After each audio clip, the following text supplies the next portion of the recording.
Hi, my name is Dr. Jay Desai, and I welcome you all to the seventh video on the GATE series for Metallurgical Engineering.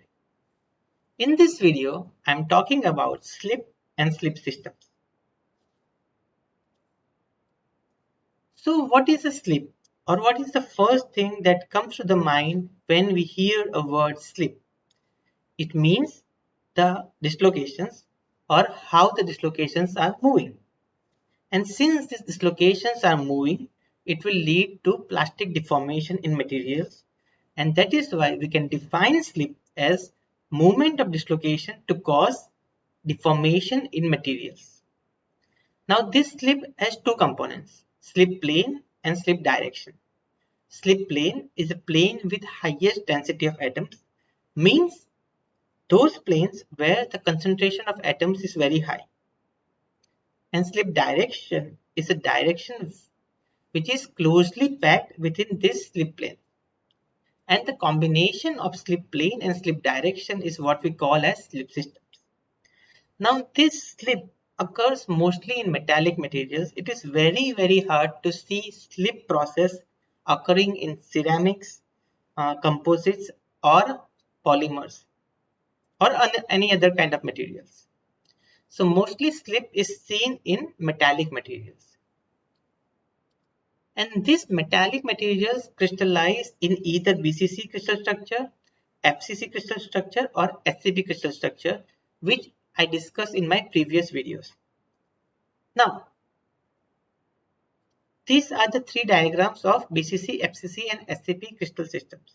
The BCC has 8 atoms at the corners and 1 atom at the center. Slip plane is 110, 112, 123. These 110, 112, 123 are the family of slip planes. They are not only one slip plane. And slip direction is 111. And if you calculate, the total number of slip systems is 48. In FCC, we have 8 atoms at the corners and 6 atoms at the faces. Here the slip plane is 111 and slip direction is 110. Total number of slip systems is 12. In HCP, we have 12 atoms at the corners, 2 atoms at the faces and 3 atoms at the center. And the slip plane is 0001, slip direction is 21 bar 10 and number of slip systems is 3. Now, you have seen that FCC materials have or are more ductile than BCC materials. And you may wonder why. Because BCC have a very high number of slip systems, still FCC materials are very ductile. So it may be confusing.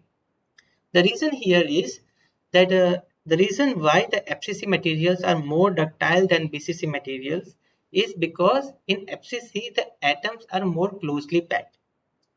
If you see, the atomic packing fraction of BCC is 0.68 or 68% of the volume is occupied by atoms. And if you see the atomic packing fraction of FCC, it is 70.74 or 74% of the volume is occupied by atoms. That is why FCC has more closely packed atoms, and that is why deformation in FCC materials is much convenient and much more easier than in BCC. That is why FCC materials tend to be more ductile than BCC materials in spite of having lesser number of slip systems. So this is about slip in BCC, FCC and HCP systems. I hope you like my video, and to watch more videos and support my work, please subscribe to my channel. And in the next video, I will be talking about surface defects, that is material surface, grain boundaries and stacking faults. Also, if you have a suggestion, if you are a viewer or subscriber and you have a suggestion, please comment in the video below so that I can make videos on that. And for suggestions, queries on the content or for possible openings and collaborations, you can reach out to me via LinkedIn, email or by commenting in the YouTube video. Thank you.